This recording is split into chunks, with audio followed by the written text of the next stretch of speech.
Shalom, selamat pagi Bapak Ibu dan Saudara yang terkasih dalam Tuhan Yesus. Puji syukur kita masih diizinkan bertemu dalam renungan Happy Sword Family hari ini. Mari kita berdoa. Kami datang padamu ya Tuhan, hari ini kami mengucap syukur untuk hari yang baru yang Tuhan berikan kepada kami. Biar Tuhan, sebelum kami melakukan segala sesuatu, kami lebih dulu datang padamu. Kami mau serahkan hari ini ke dalam tangan Tuhan. Sepenuhnya kami mau mendengarkan sebagian daripada firman-Mu. Biarlah kiranya firman-Mu yang kami dengar ini boleh memberikan kekuatan untuk kami sepanjang hari ini. Dalam nama Tuhan Yesus kami berdoa. Amin. Judul renungan hari ini adalah si kerdil. Kerdil atau stunting menurut KBBI adalah masalah kurang gizi kronis yang disebabkan kurangnya asupan gizi dalam waktu yang cukup lama sehingga menghambat pertumbuhan pada anak, yakni tinggi badan anak lebih rendah atau pendek atau kerdil dari standar usianya. Beberapa waktu yang lalu Bapak Gembala membawakan firman Tuhan tentang apa yang dimakan dan bagaimana cara makan. Pada waktu itu Bapak Gembala menjelaskan bahwa tidak hanya tubuh jasmani yang perlu diberi makan, tapi terlebih lagi rohani kita. Berapa banyak kita memberi makan rohani kita dalam sehari? Bagaimana kita memberi makan rohani kita? Apa yang merupakan makanan bagi rohani kita? Makanan bagi rohani kita tentu saja firman Tuhan, sebab Tuhan Yesus sendiri mengatakan dalam Matius 4 ayat 4, manusia hidup bukan dari roti saja, tapi dari setiap firman yang keluar dari mulut Allah. Sudah jelas firman Tuhan adalah konsumsi bagi tubuh rohani kita. Tapi berapa kali dalam sehari kita makan firman Tuhan ini? Ada yang mungkin hanya sekali saja, yaitu saat datang beribadah ke gereja. Sementara di hari-hari yang lain tidak pernah membaca firman Tuhan, tidak pernah mendengarkan renungan dari komunitas kita sendiri misalnya. Itu berarti orang tersebut hanya memberi makan rohaninya seminggu sekali. Bukankah itu berarti orang itu membuat rohaninya itu menjadi kelaparan? Kalau saja orang itu datang beribadah dengan sungguh-sungguh, mendengarkan firman Tuhan yang dibagikan pada saat itu, mungkin saja masih ada asupan gizi atau vitamin yang dapat diserap oleh rohaninya. Tapi saat ia datang beribadah, ia tidak membawa hatinya, ia tidak sungguh-sungguh beribadah. Malahan mungkin di saat orang lain sedang sungguh-sungguh mendengarkan firman Tuhan, orang itu malah sibuk dengan urusannya sendiri, sibuk dengan HP, atau mungkin malah tidur atau bolak-balik ke toilet. Bukankah semakin sedikit sekali makanan rohani yang dia terima? Sudah diberi makannya seminggu sekali, itu pun juga tidak full. Kira-kira apa yang akan terjadi pada rohani orang tersebut? Kalau dibiarkan berlarut-larut, bertahun-tahun, maka bisa dipastikan rohani orang tersebut akan kekurangan gizi, akan kelaparan, dan seperti yang dijelaskan oleh KBBI tadi, bila dibiarkan berlarut-larut maka rohani orang tersebut akan menjadi kerdil atau stunting.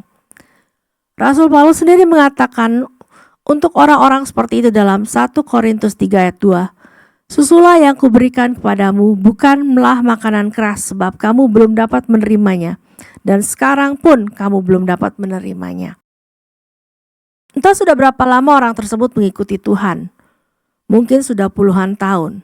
Tapi kalau dari cara dia memberi makan tubuh rohaninya seperti itu, maka sudah bisa dipastikan bahwa rohaninya itu tidak akan bertumbuh.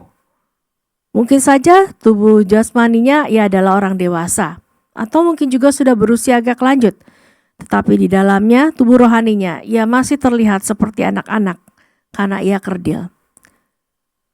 Tubuh rohani yang kerdil juga akan memengaruhi jiwa kita.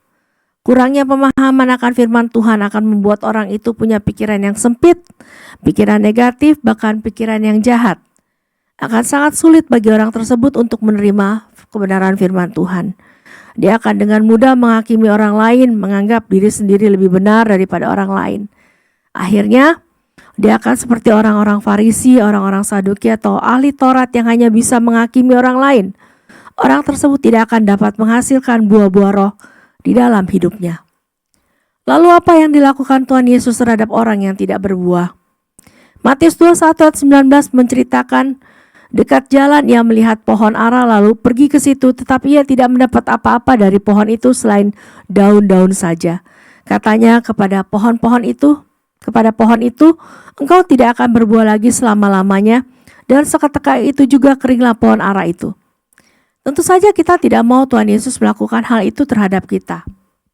Bertahun-tahun kita mengiring Tuhan, lalu pada akhirnya bukan kehidupan kekal yang kita terima, melainkan kematian kekal yang kita terima. Itu berarti semua pengiringan kita kepada Tuhan selama ini hanya sia-sia belaka. Mengapa bisa terjadi seperti itu? Itu terjadi karena apa yang dimakan dan bagaimana cara makan kita yang salah. Yang pertama adalah kita tidak memperhatikan tubuh rohani kita juga membutuhkan makanan sama seperti tubuh jasmani kita. Kita hanya fokus menyenangkan tubuh jasmani kita saja. Barangkali kita tidak segan-segan memberi makanan tubuh jasmani kita makanan yang enak-enak dan mahal-mahal, sementara tanpa kita sadari tubuh rohani kita kelaparan, kering kerontang. Yang kedua, kita menganggap sepele akan kebutuhan rohani kita. Mungkin karena kebutuhan rohani itu tidak terlihat sehingga tanpa sadar kita tidak memperdulikan makanan untuk tubuh rohani kita. Hal itu sangat berbahaya. Kita lupa bahwa justru kehidupan dari tubuh rohani kita lah yang akan menentukan akhir dari kehidupan kita kelak, kematian kekal atau kehidupan kekal. Ketiga, jika orang tersebut berada dalam pelayanan, maka orang tersebut akan menjadi seorang troublemaker bagi rekan-rekan sepelayanannya dan juga akan menjadi batu sandungan bagi orang lain melalui hidupnya. Penerimaan firman Tuhan yang setengah-setengah akan membentuk cara berpikir atau paradigma yang salah. Hal itu sangat berbahaya. Lama-lama dengan pola pikir yang salah itu dia akan menjadi seorang pemberontak dan bukan tidak mungkin pada akhirnya dia akan murtad kepada Tuhan. Hal itu terjadi karena apa yang dimakan dan bagaimana cara makan yang salah. Apa yang dimakan karena firman Tuhan yang dimakan itu tidak dimakan secara penuh atau lengkap. Bagaimana cara makannya? Karena firman Tuhan yang dimakan itu hanya dimakan seminggu sekali saja. Cara makannya pun tidak teratur. Itulah yang menyebabkan semuanya itu terjadi. Sekarang ini di zaman yang canggih nih, firman Tuhan sudah disebarluaskan ke seluruh dunia. Dengan mudah kita bisa mendengarkan kesaksian, pujian penyembahan terlebih lagi firman Tuhan. Namun kita harus berhati-hati.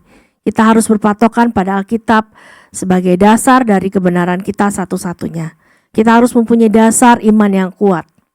Begitu banyak penyelewengan firman Tuhan yang terjadi.